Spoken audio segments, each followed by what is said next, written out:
Every life has a story, and every story is worth sharing. Your story, my story, and our story speak of victory and defeat, joy and sorrow, resilience and vulnerability. They are not just our story, they are Christ's story in us. They are Kingdom Stories from Down Under.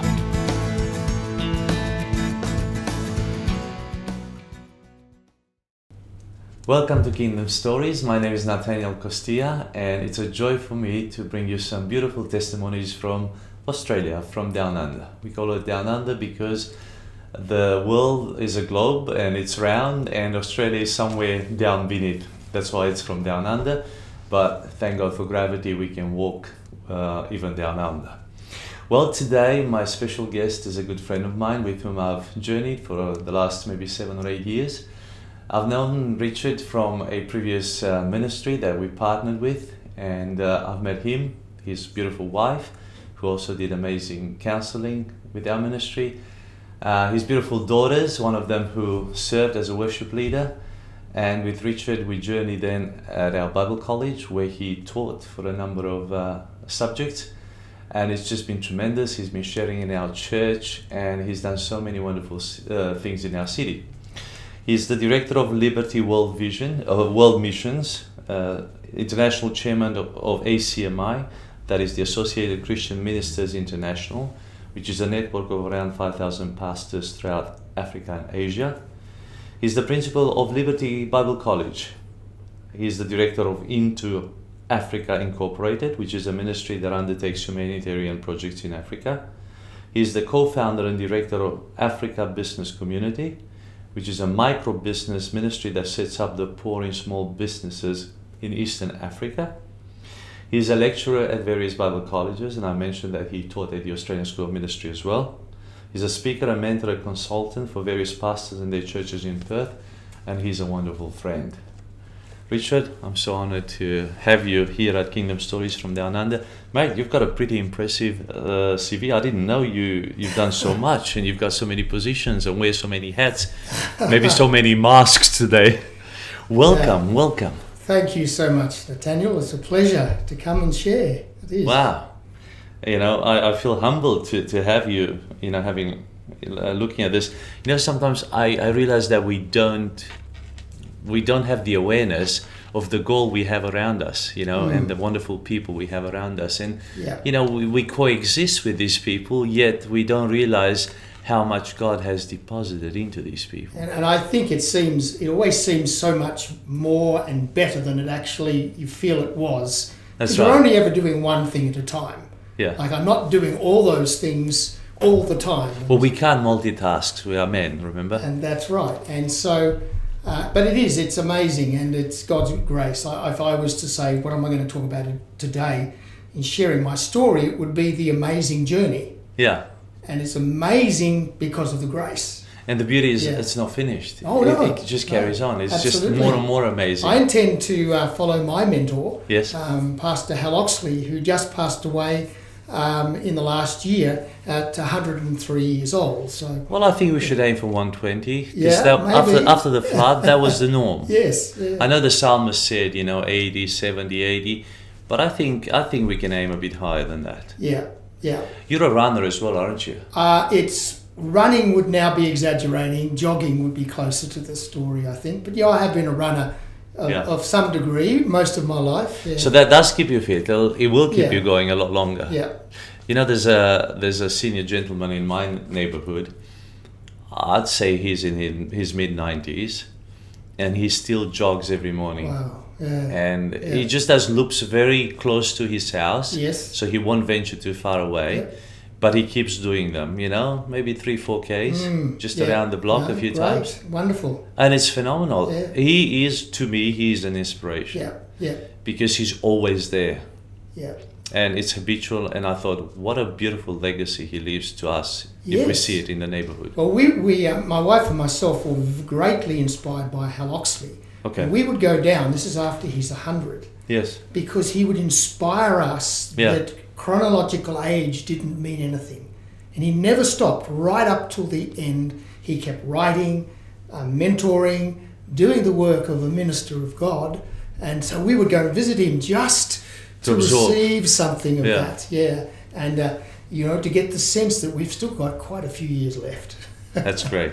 So, Richard, where did it all begin for you? Well, I would answer that differently now than I would have once. Yes. Once I could have given you the date and chronologically, the time, and when I became aware of Jesus Christ as my Lord and my Saviour. But as I look back on things now, I see the journey began right at the beginning. Where were you born? I was born in Melbourne. Okay, we won't hold that against you.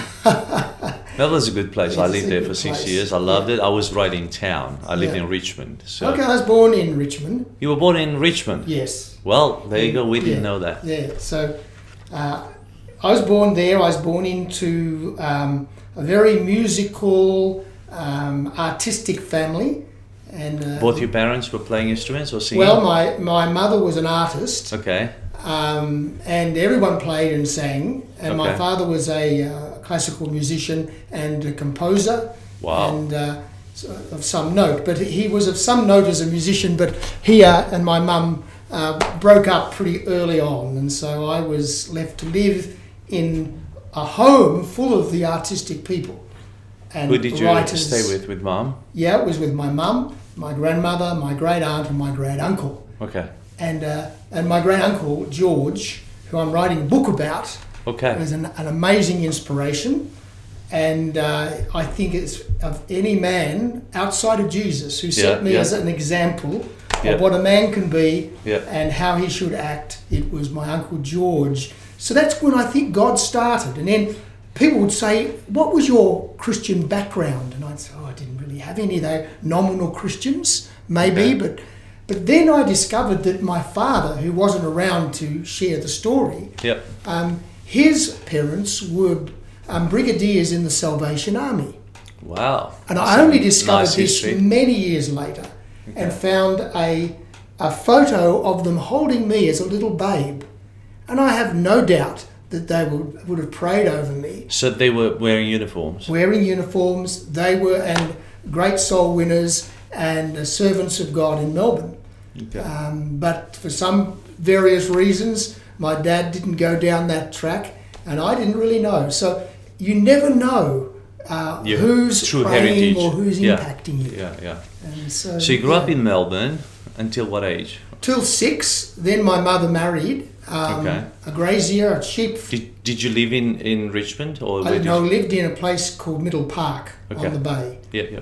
And in a quite famous house, Inveresk, which has now got a plaque in front of it. Oh, nice. And so, but yeah, my mother married a sheep farmer. Okay. And we went off up into the Riverina, up into New South Wales. So I was brought up in my primary years on a farm. On a farm, and sheep, cattle. Mainly sheep and wool, and then as the economic climate changed, things changed on what we were growing, and then sent off to boarding school.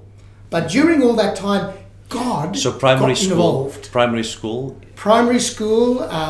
You were there, and then boarding school for high school. Then boarding school was halfway through high school, sent off to boarding school. Okay.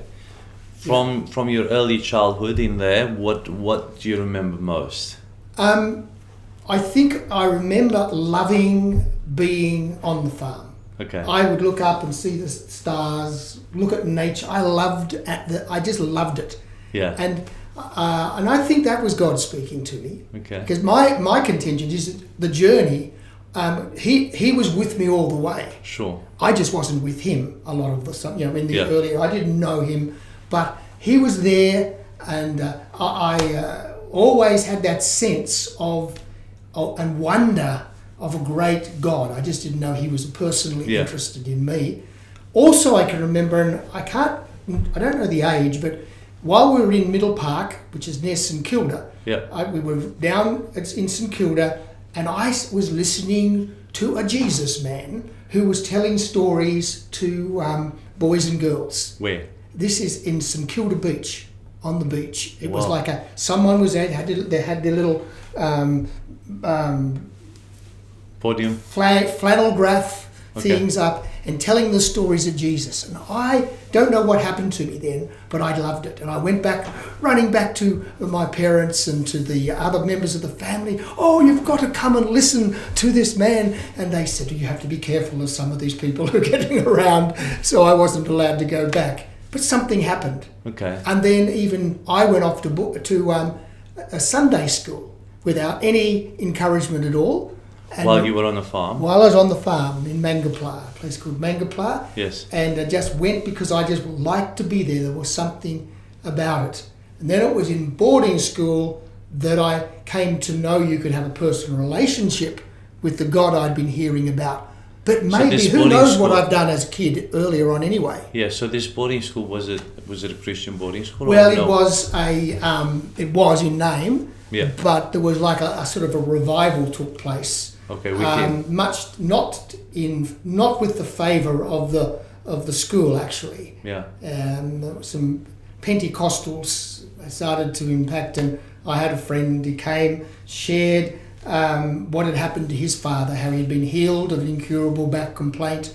And instead of being a cripple, he was able to continue. And so I was, miracles, wow, and Bibles, and that was when I really started to realise, gee, this God really wants to have a personal relationship with you. And I learned a lot through that. Yeah. But also in my life, also I didn't discover till later that it was actually fairly cultish. Okay. And we were I was part of a group that in the end really didn't suit me, but it got me going. Yeah, it started you. It got me going, and some of those people, although you could nearly say they were cult leaders or Christian cult leaders, they meant well. They meant well and were some wonderful ministries. And I would have loved to have seen them released into the body of Christ. So they had the anointing, probably not the working out.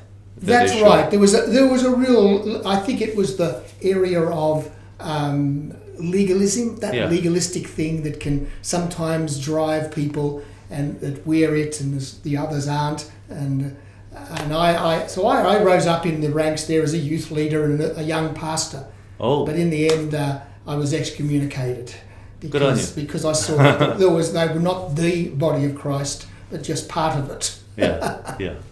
Yeah, so that was my sort of early days. Yeah. Although I have to admit, and it's part of my journey, is that after I left boarding school, I went into my wild years. Okay. So you moved back to Melbourne university in Melbourne? at ANU in Canberra. Okay. And ended up becoming a high school teacher. Okay. And during that time, there was a genuine battle, and I've thought about what was that battle that was going on, and it wasn't just God versus the world. I think God was there. Yes. But then there was the church and the world. And I was confusing the church with God, because often God, I don't think I think he would have enjoyed some of the worldly pursuits more than some of the churchly pursuits. Okay. When you get down to real tin tacks. And so that was a really important time as I started to ask questions, query things, and eventually I realised that the only real peace and the only real answer to life and fulfilment is in Jesus Christ. Yeah. But I certainly questioned, and I've never stopped questioning things that I have been concerned about, and thinking that they're not actually that much like Jesus. That's right. And that's always been my guiding light. Does it have the character? Does it sound like? Does it look like Jesus? And if it doesn't, we need to ask some questions. So where did you start teaching in Canberra? I started teaching at a place called Albury, which is out in the middle of New South Wales. Back in the country? Out in the very country. The day I arrived, there was a mouse plague with millions of mice. Oh. And that's where I spent the first 3 years there. And the claim to fame of Albury is the Danahers. Okay. The Danaher family, of which 4 of them played AFL football. And I played with them while they were kids. Wow. At Albury, and their dad. And so, wonderful. But that was a wonderful experience too. And I loved being a teacher. When did you meet Diane? I met Diane at Bible college. After 9 years, I So you worked for 9 years in the country as a teacher? 9 years as a teacher in Albury and then in Albury. So you would have been in your late 20s now, or early Yes, 30s? yeah, late 20s, 30, around about 30. Okay. Time to go and find a wife. No, I felt better late than never. Yeah, and I really did. It was a miracle how God called me to Bible college. And I had no intention of So this Bible college was in Albury, or this in was Melbourne? in Melbourne, Okay. run by Pastor Hal Oxley, who ended up my mentor, and his sister was actually in our church in Albury. Okay. And so that's where I met the beautiful Diane. She was studying at Bible She was college? studying there, and we were involved in kids' work together, going Yes. and ministering to children in schools, and got to know each other. And I can still remember Hal Oxley giving me a list of the best girls in the church. Wow. You know, they're all good girls, but these ones, if you're a pastor, you know, and she was on the list. We often joke about that. She was in the top list. But the great thing about her, I thought she was the nicest of them all anyway. Well, you certainly made the best speaker, I think. For yeah, sure. no, and Knowing she's been Diane. a wonderful, wonderful friend and ministry partner, and yeah, I'm very happy. And when did you have your daughters? We had that for 10 years. We were without children. Okay. Went to the specialist, and he said, look, it seems that there's a problem here, that you're not going to be able to have children. And we had been praying, but Diane got into business with God. She talked to him in a way I don't talk to God the way that she spoke. But she got really in his and said, come on now. And within that month nearly, she became pregnant, and we had twins. Wow, double the wham. Yes, yeah. So God really answered the prayer He twice did. for. Absolutely, yeah. And you called them? I called Laura and Catherine. Any reason, or? Look, no, just we loved the names. We looked at classical names, and then we looked at their second names of the names of their grandmothers. Yes. But we just liked Catherine, Catherine Elizabeth. Elizabeth was a name that went through our family. Yes. And Laura May, because May was a name that went through Diane's family. Yeah. But we just like the names, yeah. They seem to go together well. Who chose the names? I think it was a pretty well our decision together. I remember us travelling to Sydney by car and going through thousands of names. Yes, as you do. And Did thinking, you buy a book, or you just... we looked at, had books and things, and then I could remember... The internet wasn't around back then. It wasn't then. and I looked at things like, how, if they get that name, how can that be used at school to tease them? There were certain names... Oh, because you came from a school background and you knew all the bullying names. Yes, and nicknames. so try to get a name that was fairly impervious to bullying. You're never going to succeed completely, but yeah, just names we loved. Okay, wonderful. So so the girls came along. No. Let's take it back to marriage. So you got married in Melbourne, did you? Yep. And then you lived in Melbourne. You We began lived in ministry, Albury. or No, we went after Bible college. You went back to and pioneered what's still going in Christian Fellowship Centre in Albury, Wodonga. Okay, which is a church. Yeah, with the church we pioneered from together. Okay. Yeah. All right. And that was from scratch? It was from scratch, although it was a remnant of people from the cultish group that we had been part of.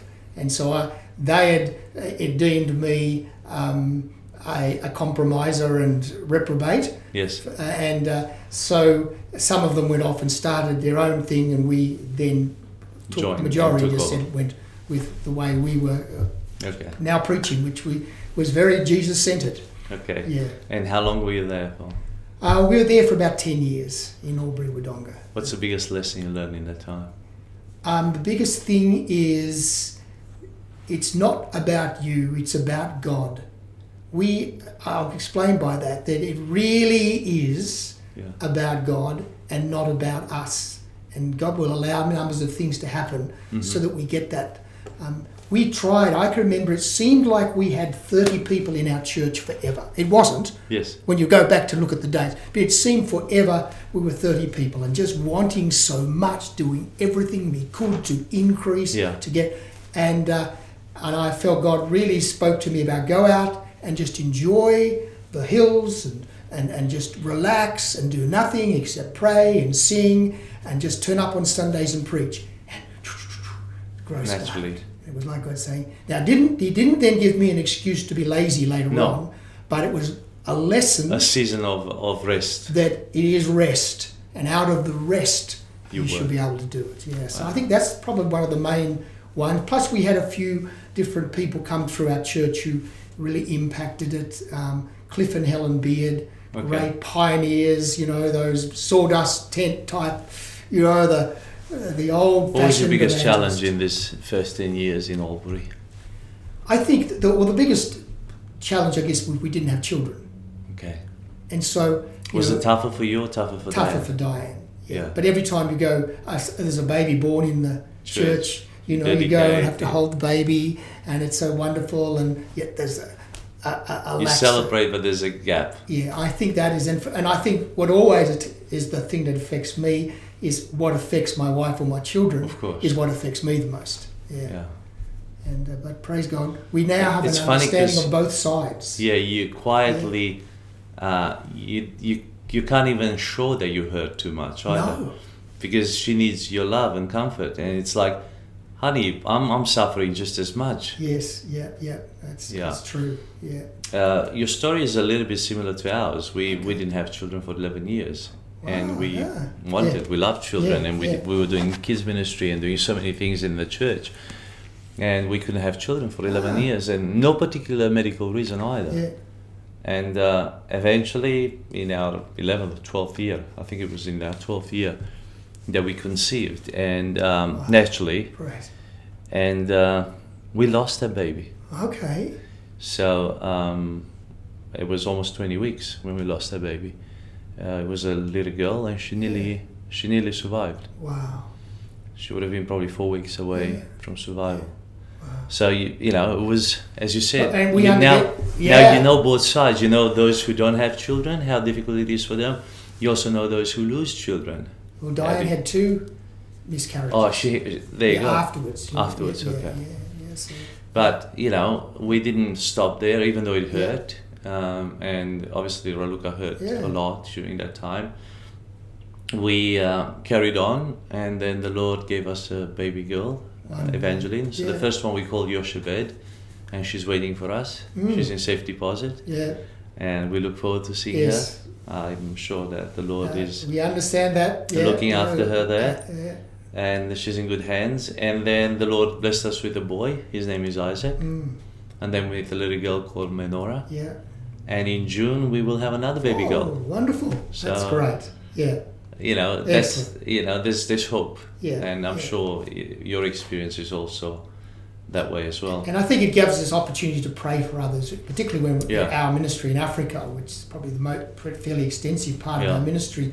There's a whole lot of little Dianes running around, because Diane prayed, for people who couldn't have children. Yes. And it's such an important thing in Africa. They're so honouring, aren't they? Oh yeah, and so we pray, and then we have the baby, and it's we call her Diane. That's all right. No Richards, eh? Not too many Richards. I don't know. They didn't mention it. Well, it's better. Yeah. It's better. There's no Richards. It's better Diane's, So then, after you passed to this church in Albury, what happened next? Then we received a call from Hal Oxley and the church down there to go down and to move to Melbourne. To Melbourne, to the major church at Life Ministry Centre. Yep. And we were to be there for a while and then take over as the pastors of the church that he was now had released. Yes. Things didn't go to plan. I won't go into them because there's some private things there, but it's forever. I know that Hal, every time he'd see us, I'm so sorry things didn't work out. But we were then, in that first year, the children came, so we had them in Melbourne. Yes. And then got a call from a group called Maranatha Campus Ministries. Okay. And I was asked to come in and help them fix up a bit of a mess that the whole thing was in, because the leader had resigned. He was a worldwide ministry. This is in Melbourne? This is in Melbourne. I had to try to help Melbourne, Adelaide and Sydney Okay. do something with the church that was left after the thing had collapsed. Oh. And in the end, it was like in Adelaide and Sydney, help the people find another church. And then the ones in Melbourne became the church that we then pastored and became a church rather than a campus ministry. Yeah. So we did that for quite a few years. Yeah. And that's when God called us very clearly to be a missions church. Okay. And we said to the church, look, we're going to go out, and it's going to be our major focus is overseas missions. We're not a church that does missions. We are a church of missions. Okay. And we were expecting maybe a few of the oldies would have come, and most would have gone somewhere else. But I think about 50 decided to launch out with us, and that became Liberty Christian Church in Melbourne. Okay. And that went for about probably another 10, 15 years, something, I think. 10, and you began the itinerant ministry or missions. Then in that, we were then released because at the same time we were getting involved in Africa and Asia, and lots of doors had opened up. Yeah. And so that church was amazing in financing us to be able to go and do the work that God called us to do in Africa and other places. What country was most of the work in Africa? Started off as Malawi. Mm-hmm. A pastor, Nedson Malanzi, who's now gone to be with the Lord, but another man had heard about it and told Nedson, and Nedson called us. Yes. And said, can you send someone over? Yeah. And because I'd already gone to Africa numbers of times, I was sent to do that, and it just, with Nedson and a few other amazing African pastors, things just took off. And the whole movement of pastors gathering together, irrespective of denomination and background. So that really opened up then Africa into about 15 nations. Yeah. Wow. Yeah. And Diane was traveling with you? She was early, before the children, she travelled. Then during the early years, the children, she didn't. And then she started towards the end again. Were the children homeschooled or were they in No, we looked at all different possibilities. As you do. But they ended up going to Donvale Christian College in Melbourne, yeah. Okay. And, well, I went to Camberwell High School. Okay. Which is not too far away. No. Just so you know. Yeah. That's where I finished year 12. Right. Yeah, small world. It is. Yeah. And when did you move to Western Australia? It was 6 years ago. Just over 6 years ago. Okay. Yeah. And became mainly for Diane to be with Diane's mother. Oh, she was from Perth, was she? Yes, she was from Perth, and her mum was in a elderly people's home. Mm-hmm. Her husband had passed on, and we just really wanted to be with her. So we determined to find a place close by and at least be with her nearly every day. Yes. And we did that. We were able to do that for 2 or 3 years. And the girls were okay to move?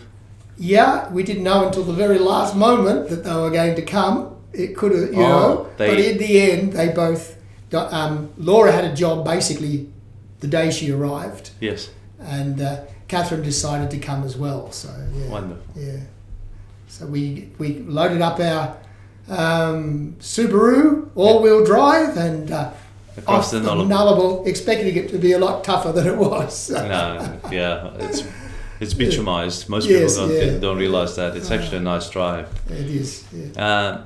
Was it okay for you to move to a new place? Totally new? It was because firstly I was closer to Africa. Yes. And we determined our time as senior pastors. The church was finished. Yes. And we released the church into various people and whole other area to do with simple church and home churches, and we looked at that, and so I was free from that, but I was still the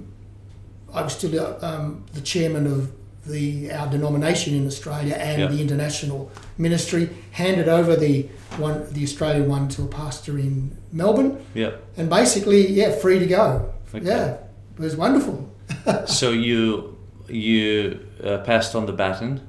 Yeah, I passed on the baton of the leadership of the movement. Sure. The but we saw that within the church that we had, there were some difficulties, which I won't go into, but we started to look at the whole idea of house church and home, and it was wonderful. But there was no one that we felt that was going to be able to stand up and be a senior minister of a church. And I don't think any of them wanted to do that. But they felt very comfortable being home church leaders and then ministering together and that whole thing. Wow. So that was another adventure that we had dabbled in for a while, but then came over here. What are you doing at the moment? What are you preoccupied? What's your day I'm like? preoccupied still with Africa. Still Africa? Yeah, Is it our teaching? Bible college still So operates. how do you teach from here there? Via Zoom, or do you send we have learning? Zoom meetings. We send correspondence. We use every means possible. And for some it is still marking papers because they don't have our ministry in Africa is really to the poor. Sure. And it's usually only the pastors and the one or two business people in the church that really even have internet capacity connection.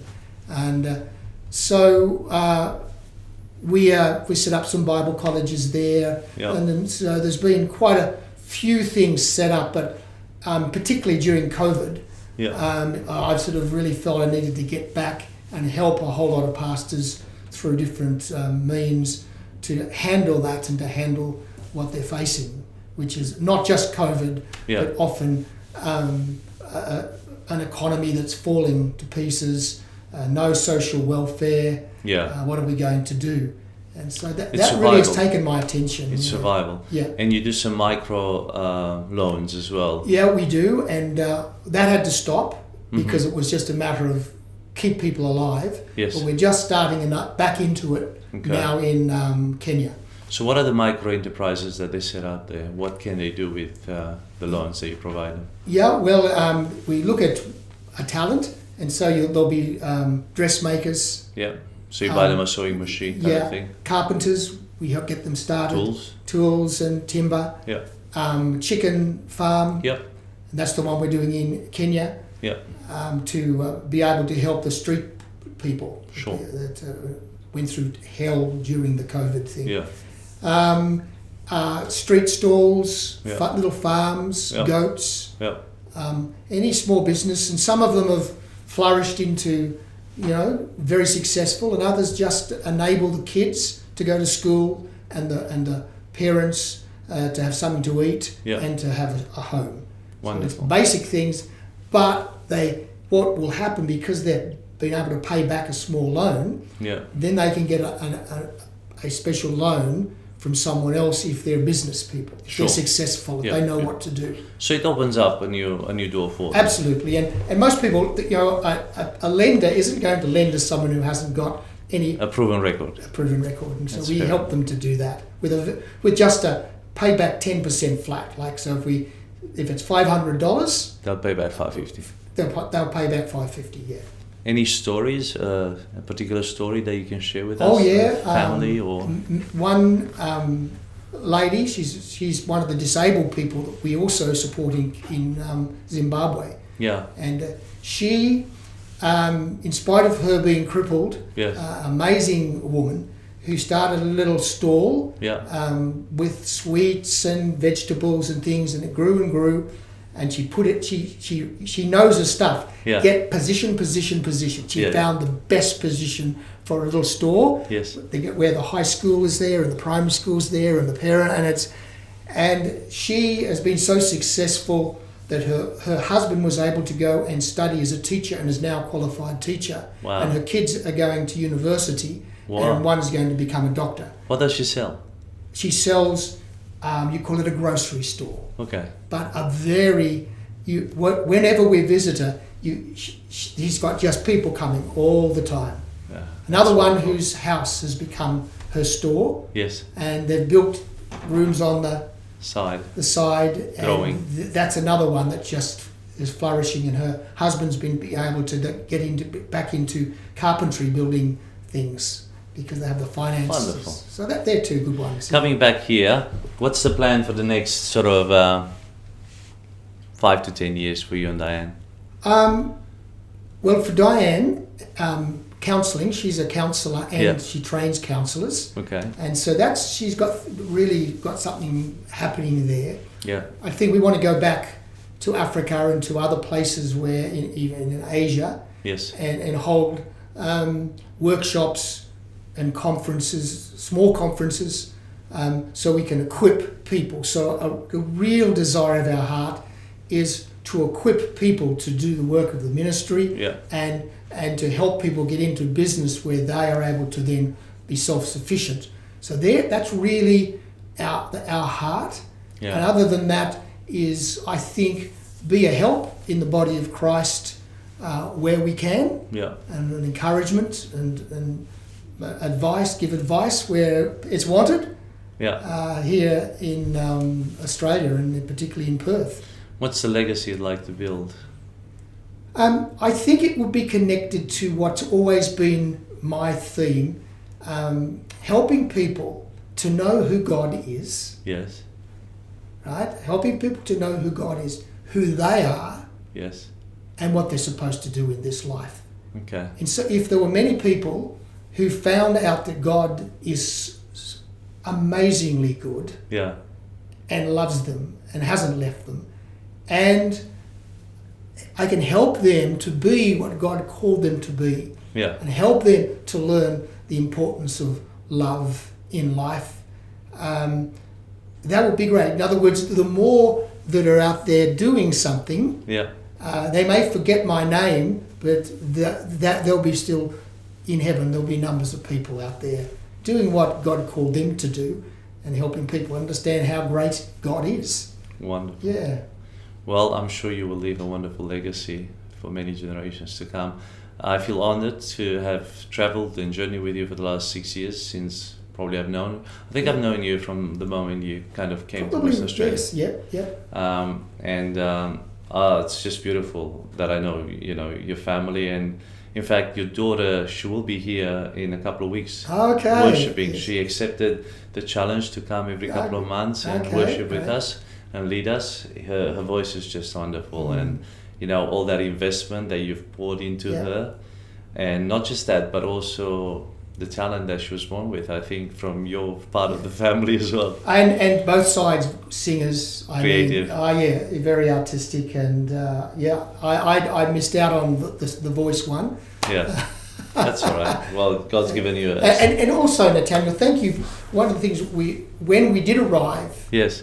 here, and Yeah. it's very defiant when you come to find a place, and we came along to the church. You were part of the ministry team there, and always you made us feel very welcome. I can remember that the tall guy with the bald head would arrive and hello and always greet us, and we noted it and thought, no, Thank you.